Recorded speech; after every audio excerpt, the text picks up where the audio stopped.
1 in 5, and estimates vary depending upon the populations that you're studying. Some estimates are actually a bit higher than that. Those 1 in 5 people will go on to have continuing symptoms. It's called persisting post-concussion symptoms. And those symptoms can last for quite a while. It can be 1 to 3 months, even a year or longer. So we here, in my role as CEO of Connectivity, Traumatic Brain Injury Australia, we are hearing from people who have that lived experience of concussion, who still have are suffering the effects years later. Concussion is our conversation today, and I'm joined by Professor of Neurotrauma, Melinda Fitzgerald. Lindy and her team have developed a free online concussion short course to help you and I identify and manage concussion to prevent long-term issues. It's a relevant and important chat for the sporty, the aged, those suffering repeated injury from domestic violence, or really anyone who sustains a knock to the head. I'm Sonia Nolan, and I invite you to join Lindy and I around my warm table. Lindy, thank you so much for joining me around my warm table. I have been fascinated by the work that you're doing. You're a professor of neurotrauma, and you are on a mission to improve outcomes for patients who've experienced traumatic injury to their central nervous system. What does that mean? So following an accident like a car accident or a fall, bang their head, they fall over, and in that process the brain suffers an injury. So various elements of the brain can be twisted or cells are broken, and so that causes a cascade of events that spread through the rest of the brain tissue and cause loss of function. Those cells no longer do the job that they're put there for, and so people suffer functional consequences, social difficulties, and all the resultant financial implications for the individual and for our healthcare system and society as a whole. It's just so far-reaching, isn't it? And do you delve into the areas of neuroplasticity? Because that's something we keep hearing over and over again. Is that something that you factor into your work? My research in particular is not so much on neuroplasticity, but every treatment strategy relies upon that concept of use it or lose it. So we need to be doing the sorts of activities, pushing ourselves to try and do things at least, following any kind of injury or damage to the brain, be it from stroke or from a physical injury like what we're talking about today. We need to be able to wire the brain to do the activities. The more often you do an activity, the stronger those neural connections are, and the more likely they are to become second nature.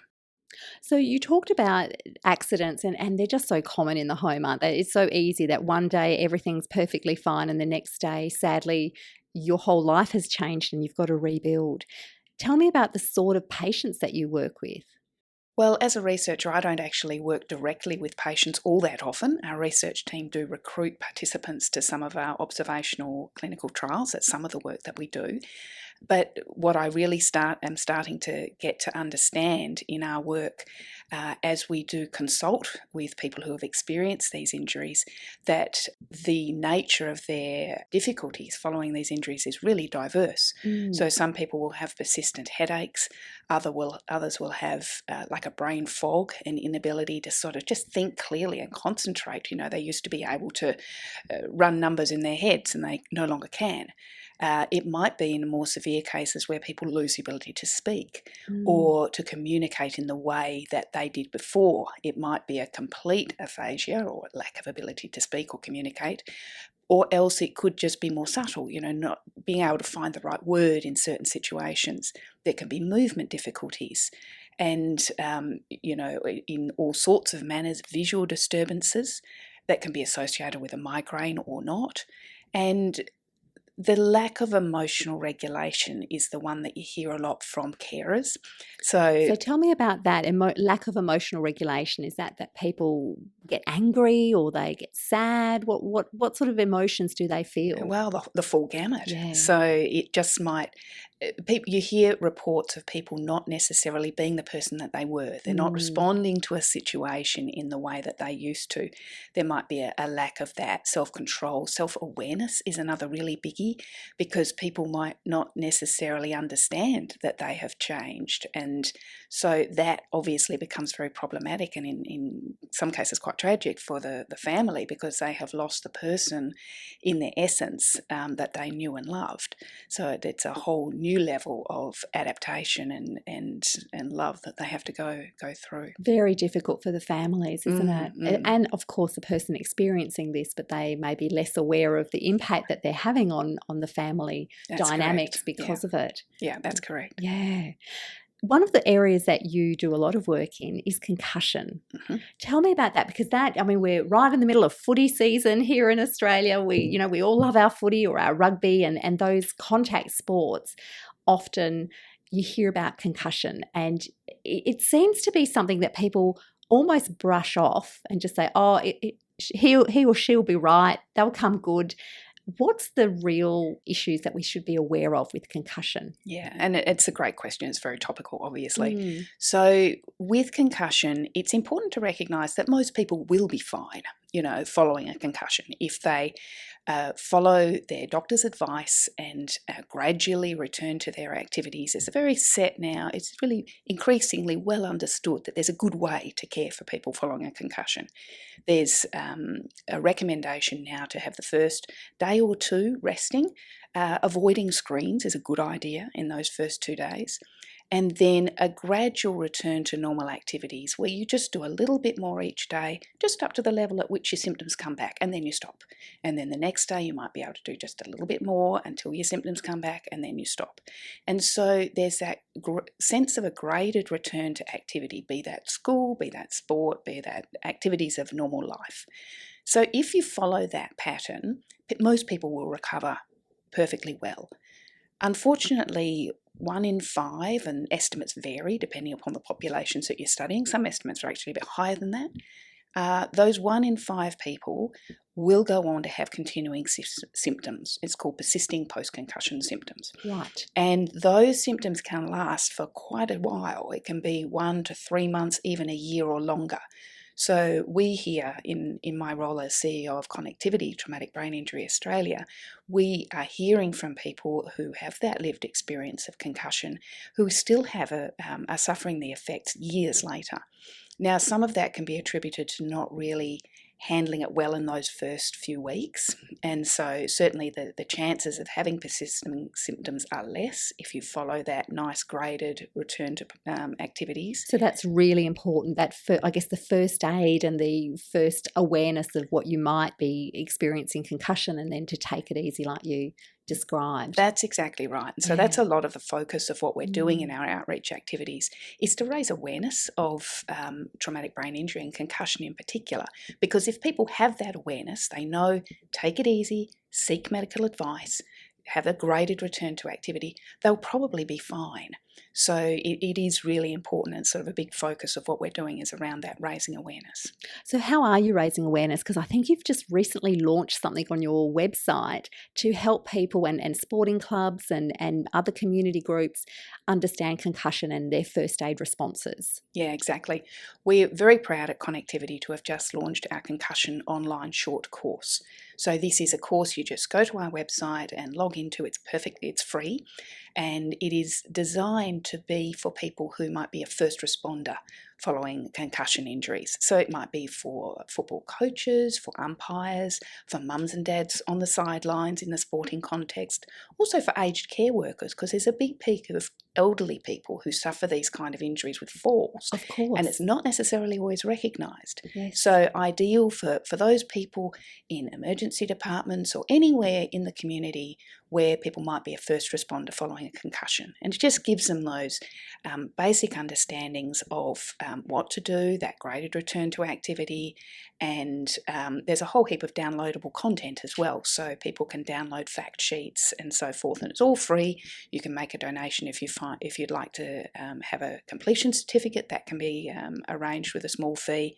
So we would love to see it really broadly taken up by teachers, coaches, people right through our community who are looking after people who experience a concussion.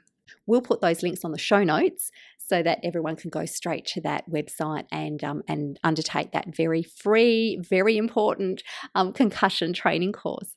Excellent. Thank you, Sonia. Oh, it'd be my pleasure. Lindy, one thing is, how do you know that it's a concussion you're dealing with? Well, there are some quite set parameters by which we can tell that someone has experienced a concussion. Obviously, it's associated with someone having a hit to the head or a hit to the body that's caused the head to experience a sort of a force to it. And then the majority of the symptoms around just a changed mental or neurological functioning. So you feel different. You might feel dizzy. You may have lost consciousness. Not necessarily. People can have experienced a concussion without losing consciousness or being knocked out. And there is a constellation of symptoms that people would experience following a concussion. So headache is the most common one. So a persistent sort of headache that doesn't go away, any kind of changes to vision, to speech slurring or anything like that, alterations to sleep as time passes, alterations to whether people have sort of difficulty thinking through, that confusion or that brain fog we spoke about earlier. Those are all symptoms of concussion, and even neck pain, and which can be associated with whiplash or migraine. These are the sort of constellation of symptoms that can affect people. Can you see by eye dilation? Is that another? I don't know why I'm thinking of that, but that's something that was taught to me a long time ago, was something about you look at their eyes and you can see whether they're concussed or not. I wish it was that simple, actually. Gee, it's not, Lindy. You've just spoiled all the medical training I've had. Sorry about that. I know a lot of the medical shows, they'll shine a light and say, do. oh, yes, That's right. Oh, yes, they're concussed, yes. Yeah. So it's not that. Let's debunk that right now. Well, for concussion, we can debunk it. The more severe injuries, yes, you can do what's called blowing a pupil. Right. Where the pupils don't dilate in the way they should and they don't act in concert. That's an indication of a much more severe injury, and hospitalisation is absolutely necessary. Right, okay. Well, that's really good to know. And indeed, if I can just follow on from that, it's really important to seek medical advice to rule out a more severe injury. So if some of those signs and symptoms are on the severe end, then people would probably have a CT scan just to make sure that there isn't a more severe injury like a bleed on the brain, which would require much more intensive management. Yeah, no, very good points. So tell me more about aged care, because that was an interesting point you raised, that sometimes, or often, I guess, that people in an aged care home or just even living at home have a fall. You hear about the fall, and it is, often the start of deteriorating experiences. Indeed. Yes. Yeah. So that is something that we need to really look out for our senior members of society. Exactly. And it's actually quite difficult because the manifestations, if you like, of a concussion can be quite similar to those experiences that someone as they're getting older might be having anyway, with dementia or a mild cognitive impairment or so forth. It can look very much like a concussion. And so someone might have experienced a concussion and you brush it off because, it's just because they're elderly and they're not thinking straight. But there does need to be more awareness so that we can actually recognise when a concussion has occurred in an older person and treat them appropriately in a similar way to you would to a younger person, to minimise those effects being exacerbated, and also making sure that they haven't experienced a more severe injury. So there's a tendency, I think, to sort of just put them back in bed and dust them off and not give them quite the care perhaps that someone who is a younger person might have received. So I think it is really important to raise awareness in the aged care industry, both in residential aged care and in community-based care. And that's a body of work we're just embarking upon at the moment. We're going to generate some new materials purpose-built for the aged care sector. We're very pleased to be supported in that by the Our Care Family Foundation too, who has sponsored us or donated funds for us to be able to do this work and spread it more broadly through the sector. So, it's a real important area for us. And is that aged care concussion captured in your free course online? It is, but it's not focused specifically on that. So I think our next step is to start generating some materials that are specific for particular sectors. So what our course is relevant across the board, yes, but it probably there is benefit in it having additional materials specific for those it's various sectors. It's a good start, but there's lots more to know. That's exactly right. Linda, you mentioned the website that you've got. Tell me about some of the resources that are available on the website. Yeah, we've put together a real wealth of information, divided up both for people who might have experienced these injuries or their carers, some coping strategies, some advice and tips on what they might be experiencing, further information so that they can understand the symptoms that they're experiencing. And we also have a lot of information for clinicians, people who might be caring or responding to these injuries. And so guidelines, healthcare pathways, links to appropriate resources that are best practice and evidence-based so that clinicians can get the most up-to-date information. So we really encourage people to visit the website because it's got a real wealth of information there, lots of things to explore. Oh, it sounds like it. Now, what's the website address? So it's connectivity.org.au. Great, and we'll also put that in the show notes. That's Lovely. wonderful. Oh, look, it just sounds like your team has been working really hard for a long period of time, really understanding the issues and understanding how the research you are doing can translate into the everyday actions that we can all take at the other end to make it easier all around in the future. That's exactly right. It's implementation of the research. That's the gap that often happens. Great research is done, but then it doesn't actively benefit people in the community, and that's our goal. People who've been playing sport for years and years and years and probably as children suffered lots of concussion, and now they're adults, they're in their 40s, 50s, 60s. Has there been research to see whether there's been some ongoing brain injury as a result of all the hits and knocks they've had from their sporting days? Yeah. Look, there has been quite a bit of research, and there are increasing numbers of reports coming out showing that there do appear to be long-term changes following multiple concussion injuries. There is a bit of a relationship that's supported by the literature indicating increased risk for neurodegenerative diseases if people have experienced multiple concussions throughout their lifespan, particularly if those concussions were not well managed and people go straight back in, and you hear the horror stories of sports people in particular going straight back in on the same game even. Yes. And so it is starting to come home to roost. Certainly within the American Football League, that's now very well recognised with the class actions and so forth, that there is a serious consequence of experiencing multiple concussions and which are not well managed. Unfortunately, we're not able to say there's a set number of concussions and that's your number, and once you've had that, you should really make sure you don't risk any further damage. It's not as simple as that. No. So, which is a pity, but that's the case. And so there are Keeps people you on your toes, Lindy. That's right. It's a never-changing feast.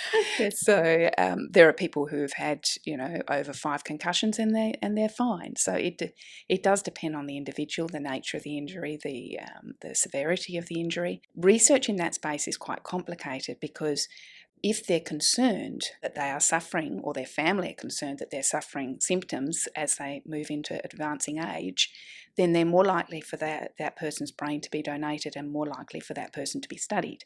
Oh. And so that has led to a bit of a bias in the field where people are being picked up as having chronic traumatic encephalopathy, or CTE. It's what you hear about. The Will Smith concussion movie was all about CTE. And so there is a bit of a danger, though, because if you're only sampling those people, those studies aren't particularly well controlled because they're not sampling people who might have had a similar number of hits but is not experiencing symptoms and have not decided to donate their brain to these sort of studies. Because with CTE, you can only really diagnose it by cutting up a brain, so it's post-mortem. So the studies are a bit fraught, but there's probably enough evidence now to indicate that certainly it's not a good idea to have multiple concussions in terms of later life and later well-being. And if you are experiencing concussions, to do that gradient sort of return back into activity as you described earlier, that's going to be really important in that first aid and in your own journey of health. That's exactly right. And what we see is that the people who have experienced 5, 6 or more concussions, they take longer to recover. And so that's where it must not be rushed. And so those, there probably comes a time in elite sportsman's career or sportswomen's career when they've had so many concussions and it's taken so long to come back that they have to make that value judgment. Lindy, you're also doing some work in Aboriginal research and Aboriginal communities? Yeah, that's right. What we are really trying to do is make sure that we raise awareness of traumatic brain injury and concussion in Aboriginal and Torres Strait Islander communities. So, as part of Connectivity's efforts, we've developed some advertisements that's screening on both TV and radio, and also being circulated through social media. And these ads have been generated by Galari Media. So, it's generated with using Aboriginal actors, filmed on country, using language that is appropriate, culturally safe, and so forth. And so those ads are screening now, and they're all about raising awareness in Aboriginal communities around not only the need to seek medical care following a concussion and the need to use seatbelts, because that can be a big preventative strategy that can help to prevent these injuries, but also around domestic violence, which is we're really hearing is a big contributor to these injuries, the incidence of these injuries. It's interesting, you've mentioned not wearing seatbelts could cause a concussion if you have an accident. Obviously, the sporting field, which we're all familiar with. Domestic violence, now that's another really interesting point. And of course, that's not limited to any particular community. It is so widespread, very sadly, in society. So that's another area of great importance when you're looking at your research. Absolutely, because this is another area where repeated concussion becomes a real problem. Sure. So repeated concussion, people think, oh, it's only about the sports people. It's not. It's about people who live in a violent environment. And so, yeah, you get these repeated injuries, and it is a huge problem. Is there more traumatic brain injury today in 2022 than there was perhaps 20, 30, 40 years ago? Difficult question to answer because the way of collecting the data has changed over time. Sure. There is much more awareness of the milder injuries. They were very much just sort of brushed aside. So we are now starting to collect data on concussion, which does indicate that there's been a marked increase in incidence. But yes, there is generally a trend to increasing numbers of traumatic brain injuries of all severity. And it's a global problem. So you wear a lot of hats. I do. You do. And you mentioned connectivity. Yes. And you obviously work here at Curtin University. So we're sitting around your warm table in your office here at Curtin University. And you do many other things. Run us through some of the hats that you wear, Lindy. Okay, so we've got time. I've got a lot of tape here. Very good. So I am jointly appointed by Curtin University and the Perrin Institute for Neurological and Translational Sciences. So that is as a researcher in traumatic brain injury, in particular neurotrauma more generally. So I conduct and lead a research team that are doing a range of different research studies, both on the mechanisms of injury, sort of fine-grained cellular sort of experiments, and then also looking at how we might better predict the outcome following traumatic brain injury of all severities. So we're fortunate to be funded by the Medical Research Future Fund, which is the federal government initiative to fund research in traumatic brain injury. So that's sort of my research hat. As part of that, I do chair the expert working group for the Mission for Traumatic Brain Injury, which is the national funding initiative. That's my research side of what I do. And as an adjunct to that and sort of implementing that research and the research of everyone in the country, I'm the CEO of Connectivity Traumatic Brain Injury Australia. Have a fantastic team who are doing a great job of spreading the word around TBI. And then in addition to that, I'm also the Dean of Research for the Faculty of Health Sciences, and I'm just about to finish that job in a couple of weeks, actually. Oh, are you? Yes, and so I'm moving into the role of Associate Deputy Vice-Chancellor of Research for Curtin University, which will be a full-time role, but with some time aside for my research. Oh, congratulations. So, thank you. So, yeah, that's sort of most of my hats, and and I'm very privileged, very lucky to be able to do the sort of work that I enjoy. I want to just take you back a moment there. You've said you're really lucky. I also want to just explore with you how hard you've worked.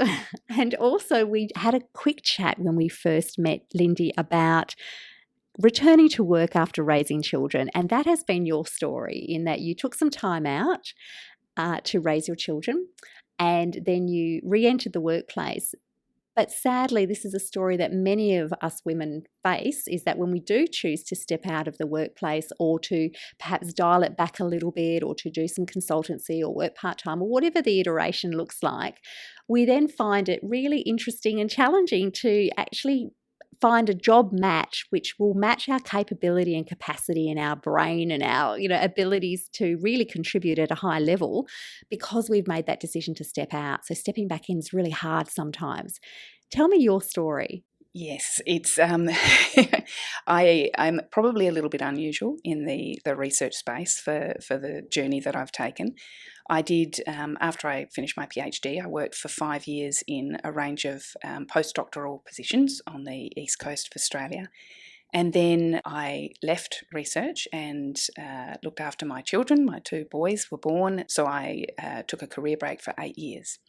As it became apparent they were heading back to school, or heading to school, and so I felt like I could return back to the workforce. At the time, I knew someone who offered me a role which would be part-time, which would suit me, and it was interesting because it was so-called everything I would want. It was quite, well paid, and it was working as a researcher, but I was not able in that role to actually contribute to the full extent that I could intellectually. It was actively discouraged.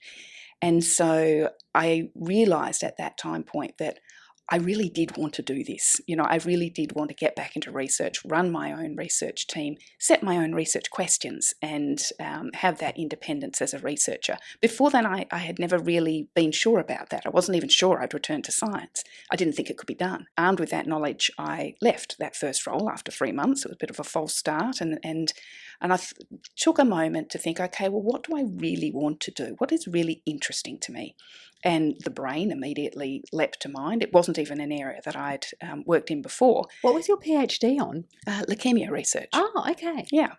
And so it was quite naive foolhardiness. I thought, how hard can it be? I'll just go into neuroscience. They're all cells. That's easy. So I did a bit of background digging and realised where the neuroscience laboratories were in Perth. So I walked into the office of, as it happened, Lynn Beasley. Who we've spoken to on My Warm Table, and she's been extraordinary and generous in her in helping us understand the brain. So that's amazing that you connected with Lynn. She's a very generous woman. Absolutely. And on that day, it so happened that she had some contract research for which they were looking for someone who had a particular set of skills, which happened to be the skills that I had. It didn't need to be neuroscience. So I learnt neuroscience on the job from that time onward. That was in 2006.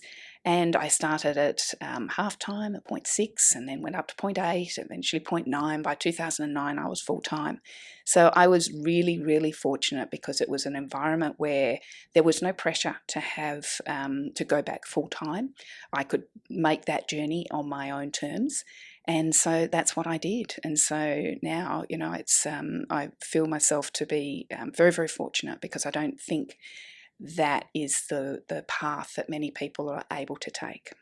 Well, it's also having the courage to take that path too, and also being so dissatisfied in what you're doing that you think, oh, no, I've got to do something more. There's a real calling inside to do something more. So well done. And I know that you go and you speak with other researchers or you speak to other women about that career, that intentional career break that then led you back into the workplace afterwards, and the intentionality of going to find something that was really going to match with your capabilities and intellect.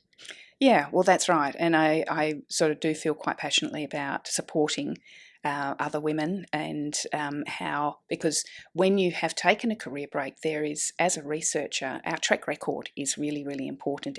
We need to sell how good we are in order to get money and funds to be able to support our next research project. And so if you have a big career break, you don't have anything to demonstrate your capacity and capability. So I became what I'd refer to as the queen of the career break statement.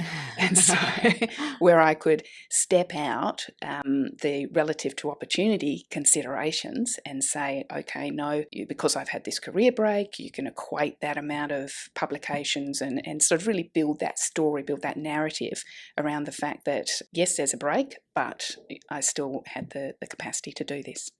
Fantastic. That's really inspirational. And also on my warm table, we've talked to someone who's a career transition coach who really helps people to return to the workplace after either serious illness or after the age of 50. And that wasn't necessarily your story at all, but certainly coming back into the workplace after a life decision or life moment. It's a whole different way of selling yourself, isn't it? It is. It is.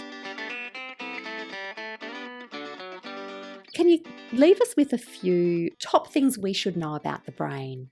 That it's marvellous. It is marvellous, isn't it? I just think there's no limit to what it can do, and but we need to protect it. Yeah. So if you're someone who has any kind of play over people's exposure and management following a head injury, just the importance of seeking medical care, doing what the clinician says. And you say that with a wry smile there, so people are not doing what they're told. Well, it is hard. I'm coming back to one of the things to help with concussion recovery is stay off your screens for a couple of days. So that was one of the first things that you said today. That's right. So that is hard for people, and that means off your iPhones, off your tablets, off your TVs, off your video games. It means all of that. Yes. Black that out for a good 2 to 3 days. Oh, 1 to 2 days 1 to 2 is what days. the evidence okay. is so saying. I would tell my children 2 to 3 days just to be sure.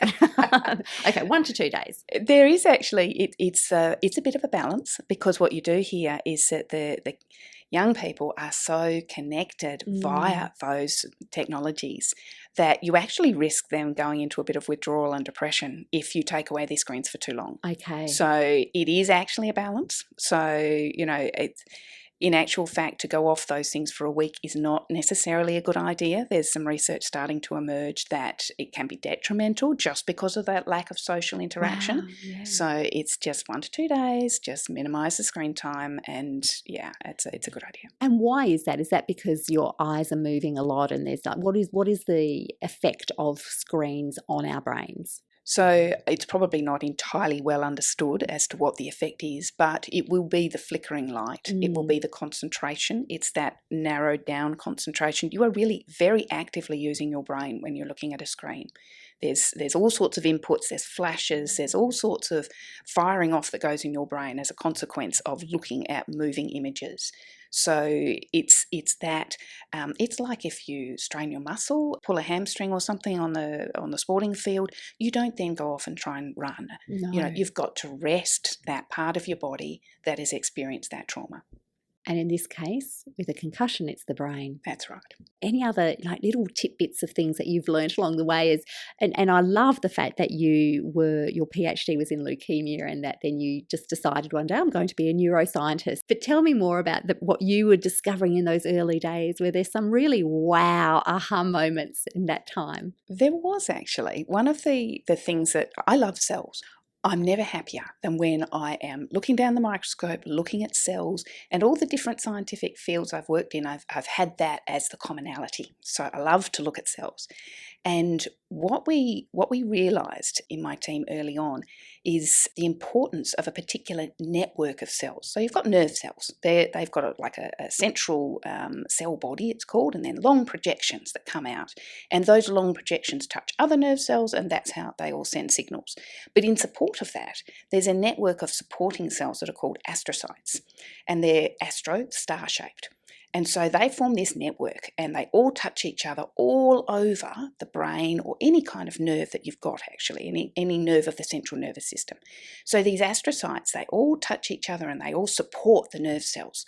And so what we realised is that following injury, there's a really, really fast spread of damage that goes through this astrocyte network. And it moves really fast, like it moves millimetres in minutes.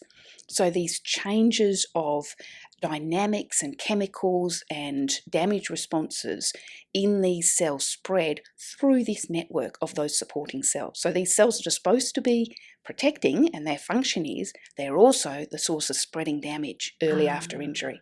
And that to me was a real aha moment. Yeah, as you said, millimetres in minutes. So that is fast. On cellular terms, it's fast. Wow, okay. And so avoiding and protecting is the most important thing, so that when we're preventing that damage that That's can exactly happen so right. quickly. Yeah. Oh, it's so interesting. And the brain just seems to come up every conversation I'm having almost, Lindy, the brain's coming up in some way. And I think we're finally learning so much more about it. And it is a new area of discovery and a new area of interest for people because they're starting to join the dots that the brain is actually everything. It used to be the heart, wasn't it? We always thought the heart was the most important organ in the body, but it is actually the brain. Yeah, it's a new frontier. We still don't know what makes a thought. We don't know what a thought is. I find that personally extremely fascinating. That is fascinating. What is a thought? Yes. I don't know. I don't know either. And yeah, you know, you can get again philosophical there, and it's conscious and consciousness and soul, and you know, how does that all manifest with the brain? Yeah. That's right. That sort of nexus between brain and mind, and what is a chemical reaction and what is our highest emotion. It's just fascinating. Well, how lucky you to be working in this field. You did say you were lucky. I agree, you're lucky, but you're also an incredible woman, Lindy. Thank you so much for your time today. I've thoroughly enjoyed learning about the brain. You're most welcome. Thank you. Take good care. You've been listening to My Warm Table with Sonia Nolan. In Italian, a tavola calda is a warm and welcoming table where you can share big ideas, friendship, laughter and life. So much happens around the kitchen table, and I wanted to amplify it here in this podcast. My aim is to feed your mind and soul through smart conversations with heart. No topic is off limits, but good table manners rule. I hope you'll join us each week as we set the table for my extraordinary guests who will let you feast on their deep knowledge, life experiences, and wise insights. Let's keep the conversation flowing. Please subscribe to the My Warm Table podcast and share it with your friends and networks. Perhaps if they're new to podcasting, take a moment to show them how to download and subscribe so they don't miss an episode either. I'd also love you to join our community on Facebook. You'll find the group at My Warm Table Podcast. Your support is very much appreciated so that together we can eat, think